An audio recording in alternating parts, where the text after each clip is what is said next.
आइए जानते हैं भारत के कुछ प्रमुख राजवंशों के नाम जिन्होंने मध्यकालीन युग में भारत पर शासन किया और अपनी सत्ता स्थापित की।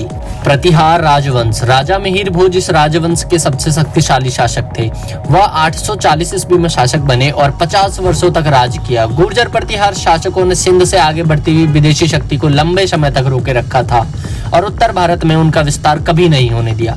प्रतिहार शासक साहित्य और कला प्रेमी थे। इनके शासनकाल में भारत ने सांस्कृतिक उन्नति की।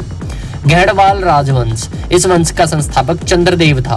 उसने प्रतिहारों को हराकर कन्नौज पर अधिकार कर लिया। घेड़वाल वंश का अंतिम शासक जयचंद था और वह 1170 ईस्वी में शासक बना था।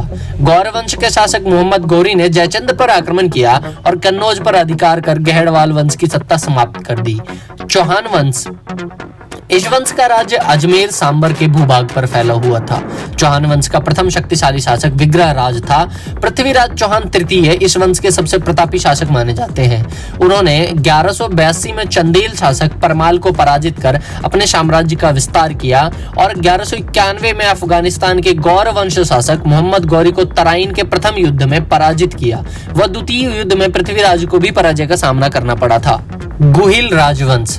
प्राप्त सिक्कों से यह माना जाता है कि इस वंश के प्रथम शासक गुहिल थे। मेवाड़ के इस शक्तिशाली राजवंश का पराक्रमी शासक बप्पा रावल के नाम से इतिहास में प्रसिद्ध हुए।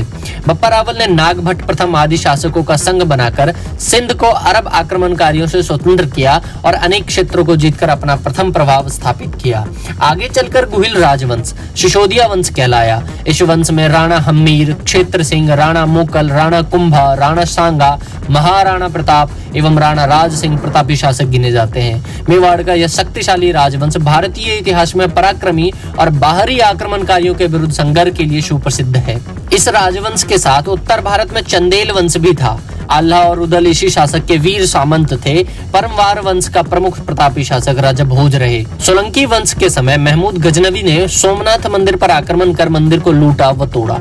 पाल वंश के काल में विक्रमशिला विश्वविद्यालय की स्थापना हुई।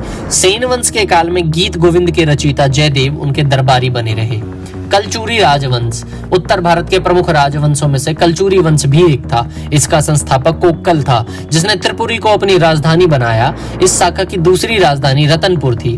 कलचुरी राजवंश के प्रतापी राजाओं में लक्ष्मण राज, गंगेदेव, लक्ष्मी कोण और रंगदेव हुए। रंगदेव ने विक्रमादित्य की उपाधि धारण की। 13वीं सदी आते आते कलचुरी वंश की शक्ति कमजोर होने लगी और जबलपुर के आसपास इनका राज्य सिमट कर रह गया। आखिरी 15वीं सदी में गोंडों ने इनके राज्य को समाप्त कर दिया था। चंदेल राजवंश। उत्तर भारत के राजवंशों में से एक चंदेल वंश के सबसे प्रतापी राजा यशोवर्मन थे। इन्होंने बुंदेलखंड पर आक्रमण कर महोबा को अपनी राजधानी बनाया। कन्नौज के राजा देवपाल को भी युद्ध में पराजित किया था। चंदेल राजाओं ने घंग, गंड, कीर्तिवर्मन, मदन वर्मन तथा परमल मुख्य राजा बने। इस वंश के राजा कीर्तिवर्मन को कला प्रेमी माना जाता है, जिन्होंने राजधानी महोबा के समीप कीर्ति सागर का निर्माण भी करवाया था। खजुराहो के मंदिर इन्हीं चंदेल शासकों की देन है। सन 1202 ईस्वी में इन्होंने ऐबक की अधीनता स्वीकार की और इनके वंश का पतन हो गया।